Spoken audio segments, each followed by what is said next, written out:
এটা একটা face pack, এটা মুখে মাখবো আমি। ওটা মাখলে কি হয় গো?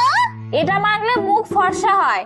আমি তো মনে মাথারে ঘুরে ঘুরে মুখটা পিছাসের মতো কালো হয়ে গেছে।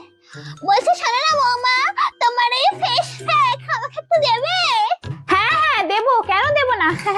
এতে না একটু পুদিনা পাতা মেশাতে হবে, ওখানে বাটা রয়েছে মিক্সারে, আমি এক্ষুনি নিয়ে আসছি। হ্যাঁ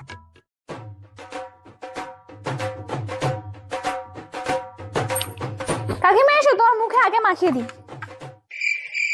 এটা এরকম জ্বালা করছে কেন বলো তো? করুন না, মুখের ময়লা সব উঠে যাবে। এরকম বিচ্ছিরি জ্বালা করছে কেন? এ দেখছি মুখের ছাল চামড়ায় উঠে যাচ্ছে। আমি গিয়ে পুকুরে ঝাঁপ দেবো। তুমি যেরকম আমার শাশুড়ি মার কানে উল্টো পাল্টা বলে আমার সংসারটা জ্বালিয়েছিলে, আমি তোমার এই ফেস প্যাকে লঙ্কা বাটা দিয়ে তোমার মুখটা জ্বালিয়েছি। ঠিক হয়েছে, জ্বলুক আরো জ্বলুক।